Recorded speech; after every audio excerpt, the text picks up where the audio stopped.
Happy Friday, guys. Welcome back to WIKD Motorsports. I'm Chase Farrow, and we've got some goodies from LME to unbox for the Rift CT5-V. Let's get into it. All right, so the first thing we're gonna open is this box. Now, this is the new ported supercharger. It's already been opened, as you can see. I haven't gotten to see it yet. The shop guys did because they had to do some inspecting, but holy crap, this thing is huge. It's also meaty. Look at the size of the freaking screws on this thing. So this should now be able to accept, I think it was up to a 105mm throttle body. So you can kind of take a look in there. They ported the heck out of this thing. So Rift shouldn't have any struggles with flow through this.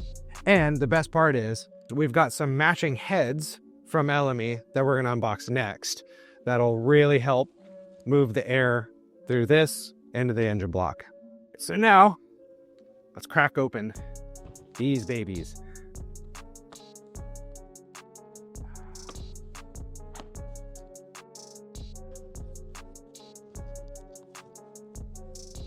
Ooh.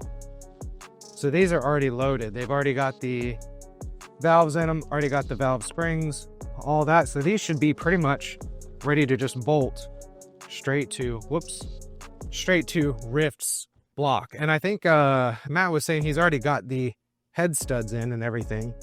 So I'm not gonna crack open the plastic on this. So the next thing we got here is the thing that's gonna make the fun sounds for Rift. It's a box within a box. So here is the new cam for Rift. And the best part about that is that this is a custom ground cam specifically for Rift. This will be an option that we will have available for you guys to purchase for your CT5-V Blackwings. But I don't want to touch it, but I mean, look how nice that looks. Now the objective for Rift is basically to just be a monster street car. However, we recently found out that the record for the automatic Blackwings is a 9.9, and I'm gonna say Rift is gonna be capable of much quicker than that. So I think what's gonna happen is, I think it's gonna go down the track, and we're gonna see if we can hold simultaneously both of the Blackwing records. So we already hold the record for the fastest stick shift Blackwing. We think we're gonna go after the automatic Blackwing next. And speaking of next, here is the very last piece that we needed to get the Rift build back up and going. And that is the timing chain cover. Trying to be careful about where I'm touching on this thing. Look at that. Sweet. Unboxing new parts is just so unbelievably satisfying.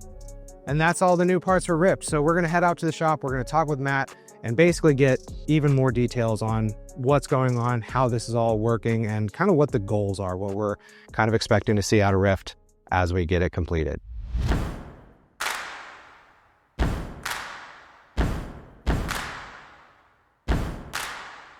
So Matt, tell us a little bit about what we're looking at here. So this is, if I understand correctly, 416 LME iron block. Yes, so it is a 416 LME iron block. We're doing a full LME build actually. So we've got LME cylinder heads. They definitely have better flow rates than the factory cylinder heads on intake and exhaust, larger intake and exhaust valves, 416 cubic inch iron block stroker motor, forged rods, forged pistons. I believe it's also a forged crank. We went ahead and installed ARP head studs, and then we're going to be putting in a custom ground camshaft that is to our specifications. So that's not an off-the-shelf thing? No, this is a custom grind. For Rift? Yes, for Rift, okay, by our specifications. So this is, I mean, this is a proper bespoke engine build. Yeah. Which our goal is, as I had mentioned before, is we're gonna try and capture the world record for the fastest automatic and overall just world's fastest Blackwing. I do believe that is the end goal for this car. I know the owner definitely wants to drive it. He wants to push it to its limits. So that's why we're making sure that the integrity of the block if you have to have a good foundation to build on. Well, that's awesome. Yeah, because we just checked out the supercharger and that thing is beefy. I think it's ported, it can accept up to what, like a 105 millimeter throttle ball? 103. 103. So that's going to be nuts. And the thing that's so cool about it is the fact that basically when this thing goes to the track, it's going to drive there with AC. It's going to drive the heated and cooled seats, every feature. He will have all of his factory amenities that came in that car. How cool would that be to basically drive that car completely reliably to the track, do all that, have every amenity, go set a world record, and then drive home? Yeah, it's definitely going to be cool. And that was what the customer definitely wanted. Is he wanted something that he can drive, he can enjoy, and he can go out and have a lot of fun with. Well, hell yeah. Well, I guess the only thing left to do now is let's go ahead and start assembling it. Yep, we're going to get her put together. Sick.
All right, so Matt, looks like you got the motor just about put together. Yep. It's looking pretty. It's looking very pretty. It's going together really nice. Got the oil pan on, timing chain set up, oil pump. Got the front cover, the damper pressed on, all of our sensors installed, and then got all our new lifters installed. That's actually kind of where the shame with car parts to me is. Some of them are so pretty, it's a shame that I'll never get to see them again, or at least I better never see them again. Right. For instance, in this case, man, these valves, springs, all this stuff looks really good. I'd better never see them again. Exactly. So exactly. It's a little bit of a bittersweet thing when you finally put the It really is, but you know, that's what you're paying for, is the performance and the integrity of the parts, the strength. And so whenever you really see good craftsmanship in something, you know you're getting a quality part, you're getting something that's going to be strong, durable, it's going to last you, you're going to be able to press it to its limits. So definitely with LME, they did a very nice job on the machining for these cylinder heads. The valve job looked great on it, and everything like that. So right now we've got the heads dropped on. We're working on getting the ARP hardware installed, and then we're actually going to torque these heads down. And it's actually going to be time to get it out to the car. So we're going to get it hung from the engine hoist, and we'll get it out there and start putting it back in the car. Now that's going to actually be something for one of the upcoming videos. So we're probably going to go ahead and leave this off here. So with that, thank you so much, Matt, for letting us bother you while you were assembling the thing. No problem. And keep an eye out. Rift's going to be nasty.